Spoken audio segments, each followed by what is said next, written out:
All right, welcome everybody to today's IC chat. Today is April 28th, 2022. No, you are not imagining anything. I am not Matt. I am Ann Price. We are talking about negotiating contracts.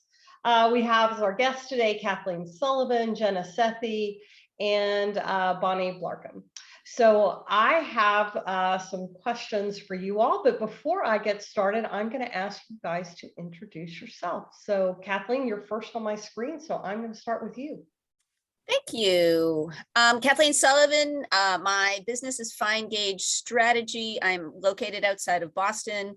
I principally do measurement, learning, evaluation for social justice, nonprofits, foundation funders, in the human rights, civil rights space. And I have been doing this work for about 10, 11 years. All right. Jenna, would you like to go? I will. I remember Matt said something about an origin story. So I don't know if that's what this is or if this is just the very short intro. I just want to be sure. We'll go a short intro and then maybe we'll circle back and do your origin story. Perfect. Okay. Well, I'm Jenna. Just started my own consulting research and evaluation firm. I just put it in the chat there if anyone wants to check it out. Just over a year ago, about 13, 14 months ago. And Informed Change is really dedicated to helping youth-serving organizations tell their story of impact and use data for innovation. So we've been working with a lot of different kind of national and local youth-serving organizations doing evaluation this year, and it's been really fun. So I'm kind of a newbie in the group in terms of like contracts, but Matt said it would be nice to have people with different levels of experience with contracts. I said, okay, I'll jump in with what experience I've had, at least in the first year. So. Great. And Bonni?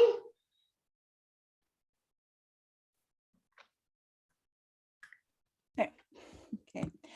Bonni Van Blarkham. I own Customs and Border Management Services, LLC. I've been working in this field for about 4 decades, since 1980.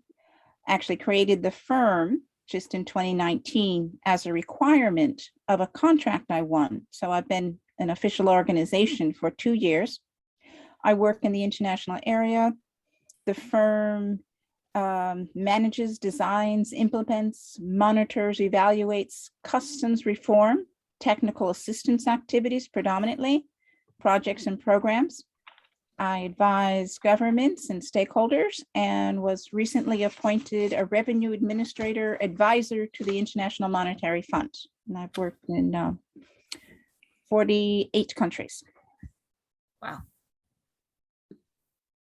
All right, great. So I'm going to throw out the first question. And as you start this first question, maybe you could share a little bit of your origin story. I always think it's really fascinating how people come to this work. I think we all come to this work for very personal reasons. I don't think it's by accident. So again, we'll just go in the same order if that's it. Well, maybe we won't. Maybe we'll go backwards this time. So let's start with you, Bonni. So Matt's first question is about tough negotiations. So consider a tough contract negotiation with a client.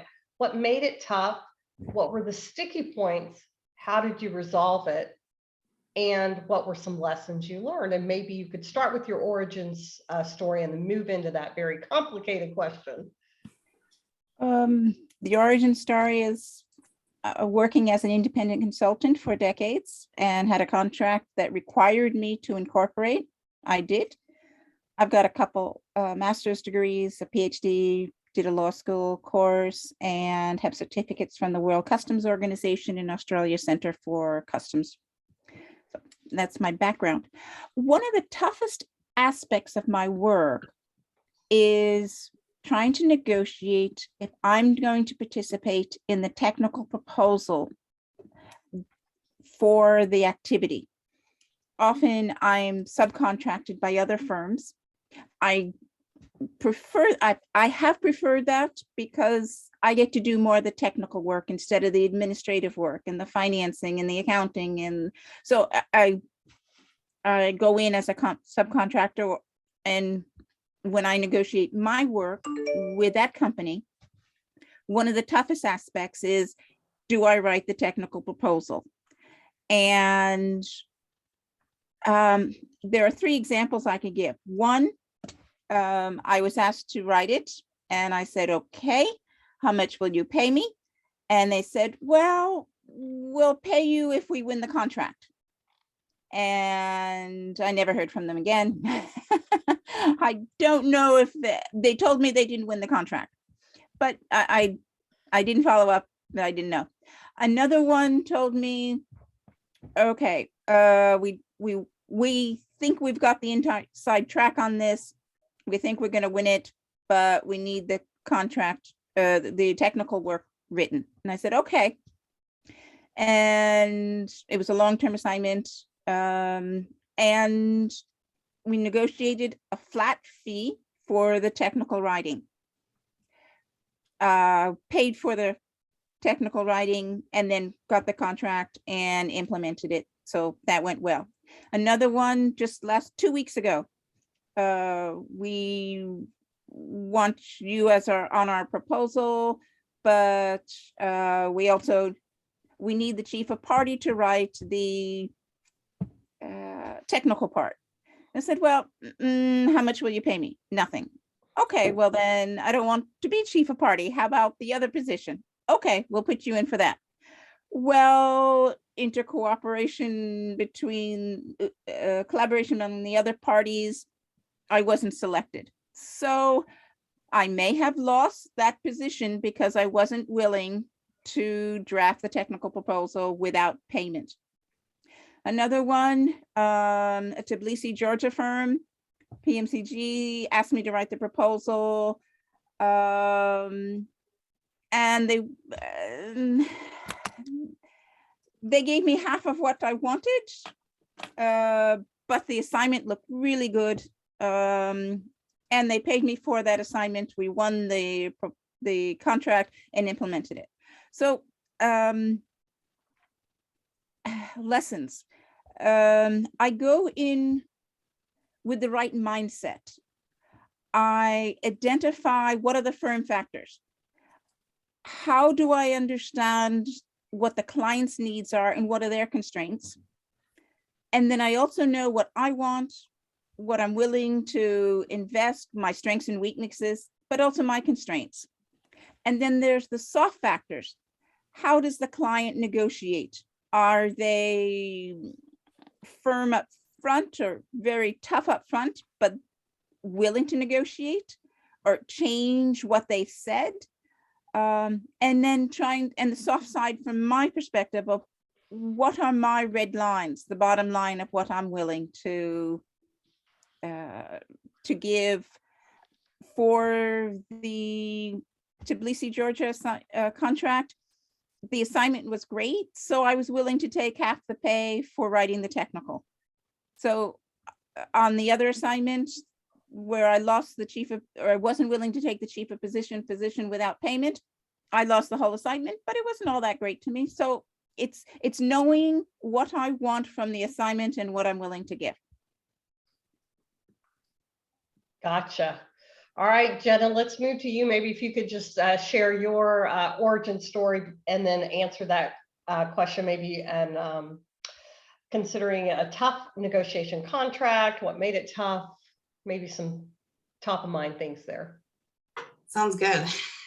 Yeah, because I haven't had tons of contracts. I had one that was a little tricky, so I'll get into it just, very briefly. You took my last 20 years in thirds. First third was direct service youth work, running youth programs in St. Paul, Minneapolis area, doing a fair amount of kind of that intersection of youth development and nature engagement, bringing young people up to the boundary waters in Minnesota and doing things like that, which is why I think now I've been really attracted to working with youth serving organizations that have either a camping or conservation component. It's not all of our work, but it's part of it. So that was the first third. Middle third, I decided I just wanted to deepen my practice. I got a master's degree in youth development leadership, actually, and then a PhD in education, and really fell in love with research, particularly qualitative research in the youth development field. And finished my degree, and then the last 6 years, right up until, I'll tell you, it's part of the origin story, getting let go during COVID. I was a research associate and a research scientist at a nonprofit dedicated to youth development research and evaluation. So love that position. It was great. And I think I learned many of the skills that I needed to be a consultant. Not that I knew I was going to be a consultant, but a week before the holidays last year, I was let go, and it was a little scary. We've got a 14-year-old and a 13-year-old in school right now. And, you know, my husband, thankfully, is gainfully employed, but not so gainfully employed that I could just do nothing. So I took a week to have like an existential crisis about what did it all mean, and am I going to throw our family into financial ruin because I have all these student loans and everything, and you know. So it's a bit of a crisis feeling, but it took about a week to do that. And then I thought, well, I'm just going to use my qualitative skills. I'm going to just interview people in sort of my youth development field, maybe some adjacent fields, and just understand what's meaningful to them about their work and why. I needed to know what was next, and I did not know. And it didn't take very long before I knew I wasn't going to be working for the state. That didn't feel like the right fit. I didn't necessarily want to go back to academia in terms of like a tenure track position, even though I still love teaching. I teach at the University of Minnesota in the youth studies program. I actually taught my last spring class this morning, so of the semester. But I didn't want to go that direction either. There's only a handful of, you know, kind of decent sized research and evaluation shops in the Twin Cities area. And I kind of knew them, and, you know, some of them had some of the same things going on of the place that I, you know, left. So it was really in talking to a lot of independent evaluation and research consultants that I started to realize, oh, this is giving me a lot of energy, these conversations. These are the ones that I left feeling so excited about. And all of a sudden I realized I wasn't talking to anybody but independent consultants pretty much. And so it sort of told me maybe that was the way to go. And so that was the direction I decided to go about a year ago, and started Informed Change, went and applied or started the LLC. And it has been, you know, as many of you know or remember, maybe from starting, scary, and it's a leap of faith, but it's also been the most meaningful year of my career, probably. And it's been wonderful to build new partnerships, both locally and nationally, and it's very exciting. I think the sticky contract I had, I mean, I've had 10. I went back and looked. I'm like, I should just look for this conversation. I've had 10, 5 of them directly with organizations, 5 of them as me as the subcontractor, and then I've subcontracted 4 different contracts with different people. So the sticky one was basically with a group that went back and forth so much that, and I didn't know I started to ask other independent consultants, like, is this normal? And after a while I realized, no, they didn't really have their stuff together, shall we say. And we finally got a contract done. We started the work, and then they wanted a bunch more stuff. And so I did end up having to renegotiate and add an addendum. And in the end, it worked. Like, I ended up getting paid when they said I'd get paid and everything, but it felt like so much work up front. It was actually a question I'm hoping to hear from other people throughout this hour, their experiences too, with how much work they do for free. Because that Bonni was already bringing that up. Like, what do you really do on the front end to negotiate before you ever get a paycheck in the door? And I'm still trying to figure that out. So I think that's probably good enough for me for now. Thank you. All right, and Kathleen. My origin story is kind of quick. Actually, I have not done this on an evaluation meeting before, but I actually have to give the lawyer disclaimer, which is that I am a lawyer. And I'm a lawyer in a number of, I'm licensed in a number of jurisdictions where you all practice. So this is what I'm going to say today is not legal advice. Just have to say that for don't get in in trouble with the bar of any of these places. So I started my legal career doing savings and loan mergers and acquisitions, remarkably, and then pretty quickly switched to immigrant rights work. I represented children and asylum seekers in deportation proceedings and in detention. Briefly worked for Senator Kennedy's immigration subcommittee staff in Washington, and then had several positions supporting human rights investigators and lawyers at several human rights organizations, and sort of similar to Jenna, when I got laid off from the second of those program management jobs in the space of, I guess, under 4 years. I decided it wasn't fun to be working for other people and being at, busting my butt to build up a program just for their management decisions to cause me to be laid off. So I put out a shingle and started doing consulting work. I guess, and I'm glad that Matt set up the panel this way, because my clients and my contracting is very different from my colleagues. I work exclusively with nonprofits and with foundations. So organizations that can be very hierarchical and full of lawyers, but also not so hierarchical and full of lawyers that it's not possible to negotiate, actually. And I would say the toughest contract negotiation that I had is quite a bit sort of outside the box, which is a very, I was going to say secretive, but the better word is private organization I was working for relatively early on in my career had a provision in their contract that said that not only would I maintain confidentiality of their documents, which is of course standard, and I would do it anyway, but also that if someone sued to gain access to their information, that I would defend them at my own cost, which I thought was actually a bit of an overreach, given that they were a many multi-million-dollar foundation and I was just me. So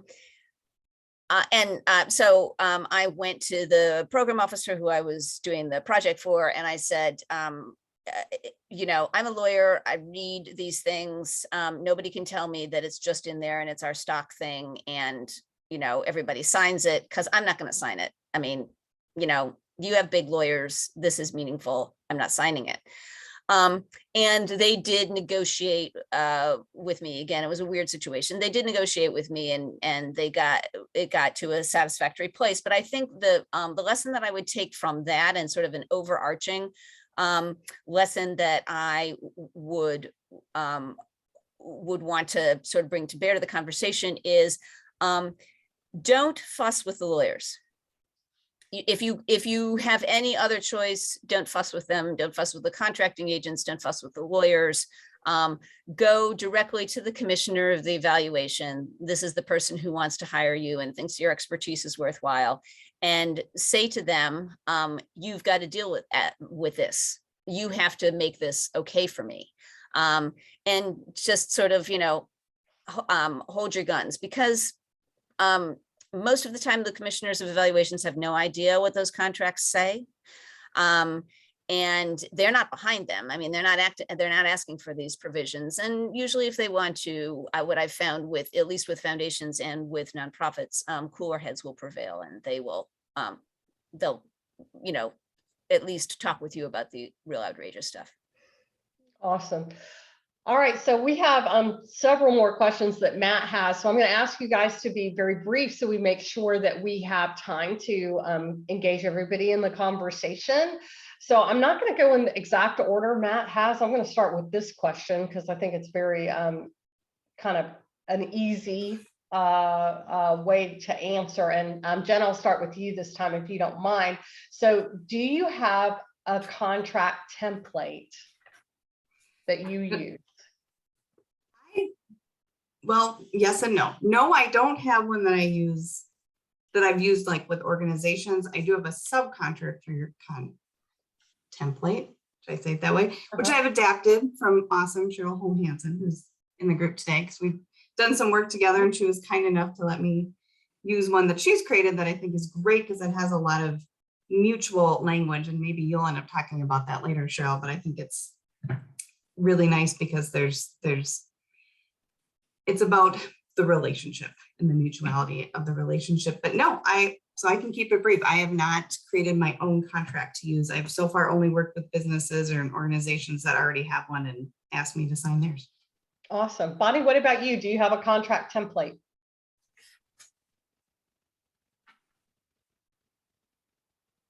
No. Okay. Kathleen? And I'd like a copy of Jenna's subcontracting one. We'll give Cheryl the credit, but. So it's not going to surprise anyone that being a lawyer, I do in fact have a contract. And I do recommend that people have them.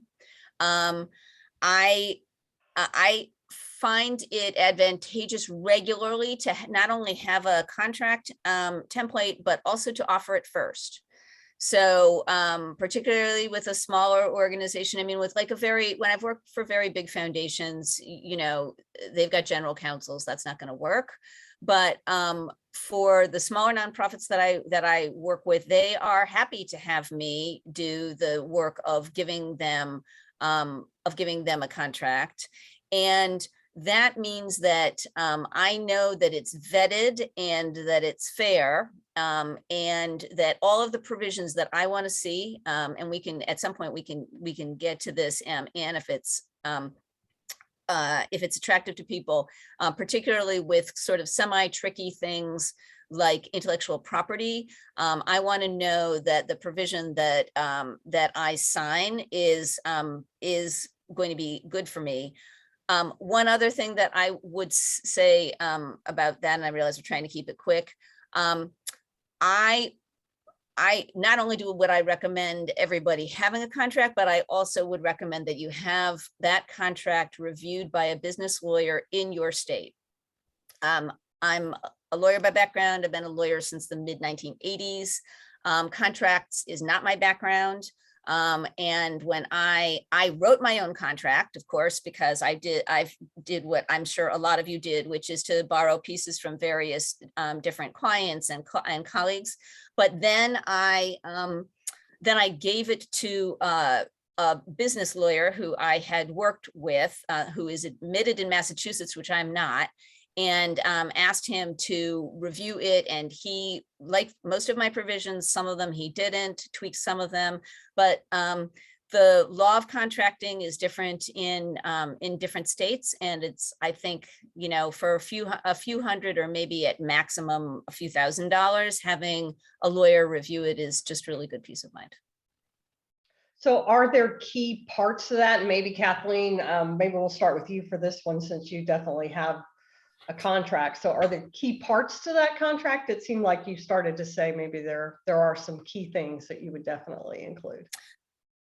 Yeah, so for me, I do kind of a range of things. I do evaluations, I do measurement and learning engagements where I'm developing tools. I'm developing learning tools, and then I do some strategy writing, concept papers and other strategy writing, which is a sort of a follow on from my days in civil rights and social change organizations. The intellectual property piece is important to me because if you work for foundations or bigger nonprofits, you will see that they have a provision in their contract that says that anything that you create while you're on the territory of their workspace is owned by them in perpetuity.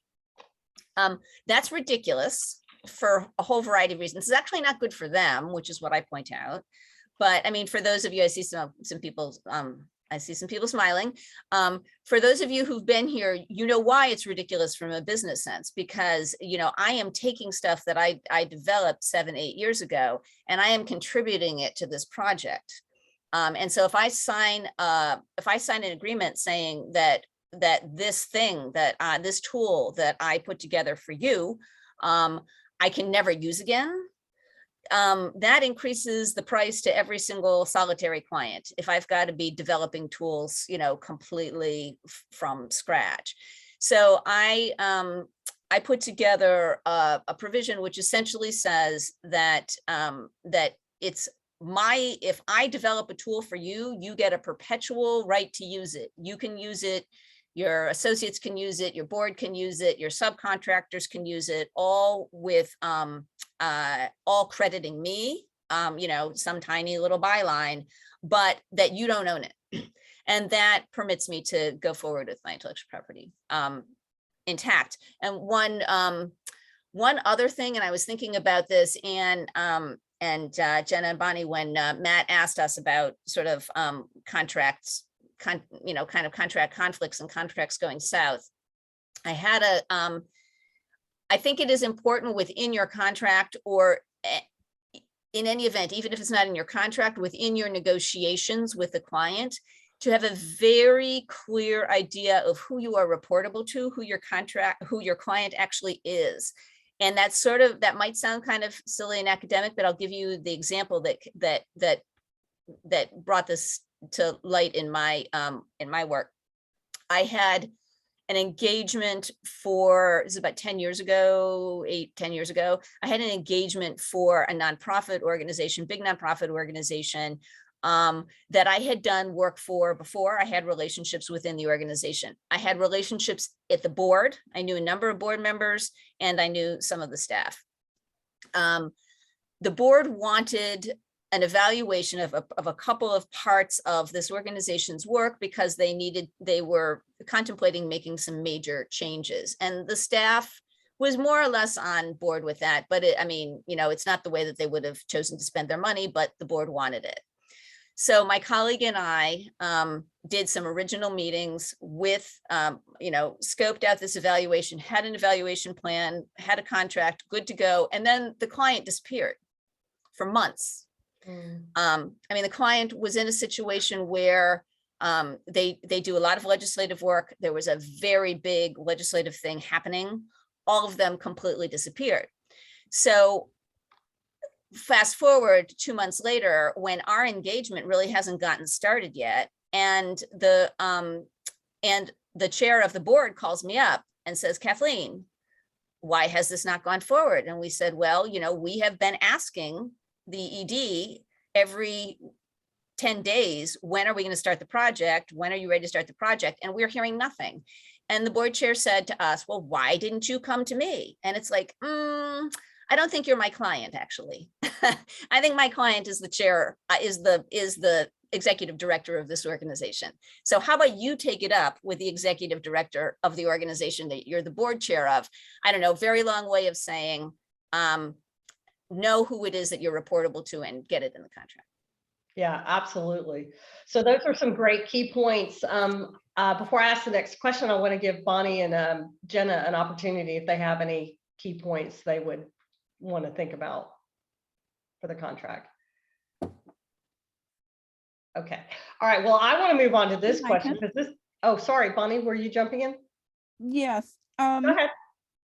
I have a situation now, non-disclosure agreement. Head of the firm sent me back a signed NDA, but the data collection is going to be by a number of others. So I need to have their signed DNA. I don't trust that a blanket, everyone will keep it confidential. So that's one aspect that I'd like to see in the contract. Okay. The question I wanted to ask you, because this has happened to me before, so I'm curious about what your response is. Where was it? Oh yeah, here we go. What do you do when the client, usually a large organization, disregards your contract and says you have to use theirs? Bonni, would you like to go? Sure. I look at their contract and see if I can agree to it. And if not, then I cross out what I can't agree to and propose alternative words. When I was asked to be a consultant to State Department, they had some words in there that I wasn't comfortable with. I just crossed it out and signed it, and it was fine. All right, Jenna? This has not been a scenario for me yet, so I will learn from others. Thank you. Kathleen? And there's a couple of questions in the chat as well. So Mhm. chat hosts, I see you, but I will if we have time, I'll circle back to those. Exactly what Bonnie said. I mean, I think that you need to know, you need to have to sit down with yourself and your lawyer if you have one, and really go through systematically what is most important to you in your own in the contracts that you like, or your own contract. What are the most important things to you? And know that, whether you have your own contract written or whether you're dealing with other people's contracts. Do you, is there a term about, is there a term about payment? Is there a term about, NDAs? I mean, know what that is. And then if somebody wants their own contract, doesn't want to use mine, then I just go to bat for those. I know what those top things are, and I just go to bat for them. Just, So my question is, would you ever insist they sign yours as well as you signing theirs? No. Only one contract at a time. No. Okay. Unless it's for, like maybe different phases or whatever, but no, just one. Okay, curious. All right, I love this one. I think if you've been around a skinny minute, maybe this has happened to you. Consider this scenario: a client reviews your contract proposal, loves everything you said in it, but wants to lower your price. What do you do? I'll let anybody, whichever of the three of you want to start with that one. I love Gomani's look. Jenna looks like she's smiling. I mean, I'm still trying to figure this stuff out, but as of now, there's probably two things I might do. I suppose if I really love the organization, if it was local and they were really needing someone and couldn't necessarily afford everything, I might carve out a small portion and call it pro bono and be really clear in the contract that they're getting this amount of work from me and I would only do it once, and I would be really clear about that. I think the other thing is I would reduce the deliverables if I felt the whole research and evaluation design still had the integrity that I wanted it to have. And that's, I probably wouldn't go too low, but I would, I can imagine doing that. So they're like the two things that I might do so far. You probably all have a lot more ideas about that. I would ditto Jenna. That's exactly right. Decide, try to lower the scope, and or if you're desperate to do it, and I certainly have been, and I'm assuming that many of us have been, I would consider part of it pro bono. But important thing, and I think somebody mentioned this at one of these topic chats recently, if you're going to do that, if you're writing off that time, make sure you bill them for it and write it off. In other words, your invoice should show what it is that you're discounting, because I think we all have an obligation to be educating the community about what this stuff costs. That's lovely ideas for those that work in the private sector. I do a lot of international work and work with donors and international organizations. And that concept, I like the concept, but it's not applicable. I don't see how that would work. On European Union contracts, there's category of experts. And so when I am looking to see about my interest of a specific contract, I see if it's category 1, 2, or 3 expert, and there are upper limits to what companies can pay if it's a category 2 expert versus a category 1 expert. So I go in knowing that my pay would be capped at a certain level. That's what I have to contribute on that topic. Awesome. In my case, I tell you, we had a very recent client who got a huge grant from a foundation, huge, asked for something very aspirational. And when it had a price to match the aspiration they asked for, they got cold feet. But we really are committed. We want this work really badly. So what we did, I did not say we would do anything for free, but we carved out just a little piece. Like, okay, let's date a little more. I gave him the analogy of, okay, we're not going to get married in 90 seconds. Let's do a little piece. Let's get to know each other. Let's see how we work together. And then at the end of that, we're going to go back to the drawing board and see where we are now. So that's how I handled that. I just put a note, be sure you put your questions in the chat. I am going to get to those. I want to get one or two more of these questions and then we'll go to the chat. So yes. For clarification, so you took the lower price, but for a small bit of work? No, it was more like what something that Jenna alluded to. No, we didn't lower our price at all. We said, part of, we had phases like we're going to do this, this, and this. We just took that little baby first couple of steps, and that's where we started. So we didn't start with the big, huge contract. That's still out there. But we just took a piece of it, and we're gonna start here. We're not gonna start with the big humongous piece. We're gonna start with just this part. I hope that makes sense. Thank you. All right. So, have you ever walked away from a contract? Oh, I wish Susan were here today. And why? If yes, why? Jenna's smiling again. Not yet. I haven't had to. I mean, I should be so lucky if I have that many contracts coming in my way. Bonnie? No. Oh. I haven't. I mean, there have been any number of clients who I should have walked away from, I have to say. I mean, that is I think I'm too nice to them, frankly. But I do have a provision in my contract that says that if that all of these contracts that the contract requirements on me are dependent on your performing, which I know all of us have had these issues, and I have used those in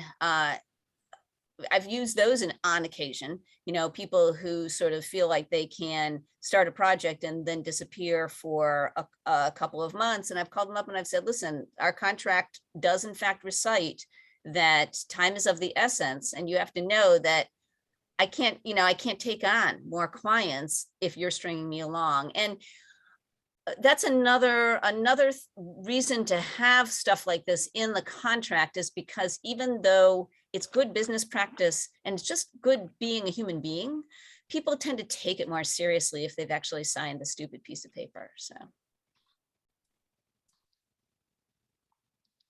I have walked away from one. Oh yeah. It started out as level of effort. They were asking for things that were out of scope of the contract. Those were tolerable, but then they asked me to turn over identified data, not de-identified data, but identified data. And the PIs and co-PIs were the faculty who were teaching the participants. So there was a faculty-student relationship and a mentor-student relationship, and they wanted the data with names. So for research purposes, that they could correlate these comments with the other student data that they're getting. I wrote and said, I'm done. Well, that brings us to the question, are there lines you won't cross? Yeah, they're the AEA ethical guidelines. That was really what was the final straw on this one. They wanted me to violate the guidelines, and I just said I can't do that.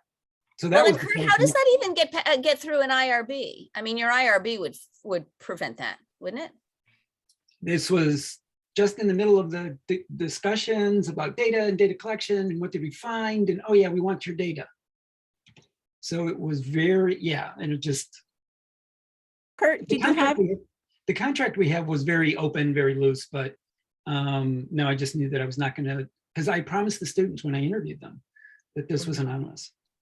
And I just wasn't going to violate my integrity, because once you do that, it's gone, you know. Kurt, did you go to an institutional review board for approval?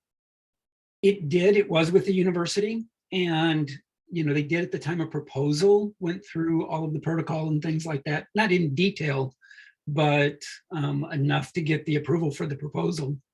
But when it came to this, I just said I didn't even want to go to that step. I didn't want to take this to their IRB. I just wanted to say I'm done.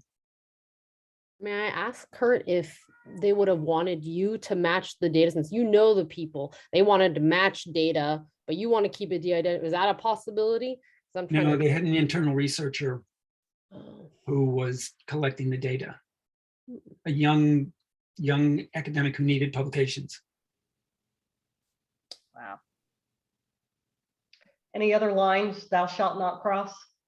Thank you, Kurt, for ethical behavior. Mhm. I just in, putting together notes for this session, anything that shifts liability to me that is ridiculous, because for a couple of reasons. First of all, because it's overreaching and it annoys me.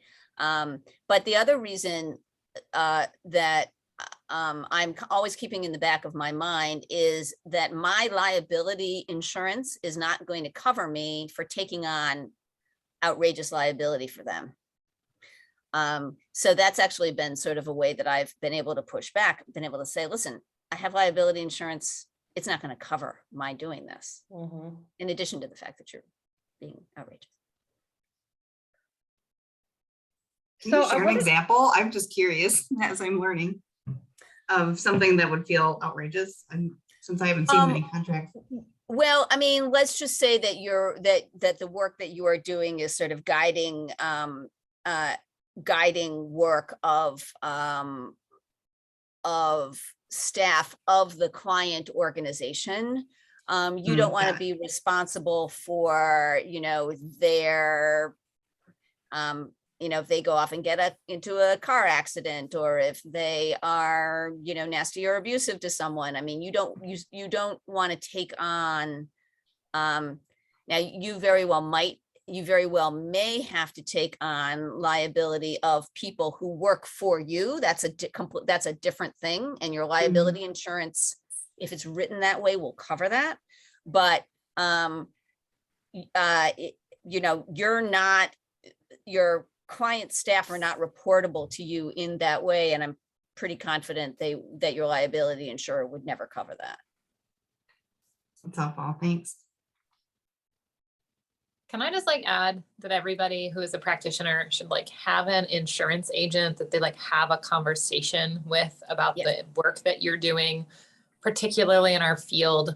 Cyber liability insurance has become increasingly necessary. You guys take on people's data, you put them on your laptops, you do things with them, and protection of that information. There very well could be language in one of these contracts that you've signed with reading or not reading, maybe understanding, that requires that or doesn't require that or puts responsibility or liability on you. So I pass a lot of my contracts through my insurance provider because I'm like, hey, what the hell does this mean? I don't know, and so just adding that, sorry. That's smart. So I just gave Tom the heads up that he can probably stop recording as we move into this question phase. I want to go to the chat just real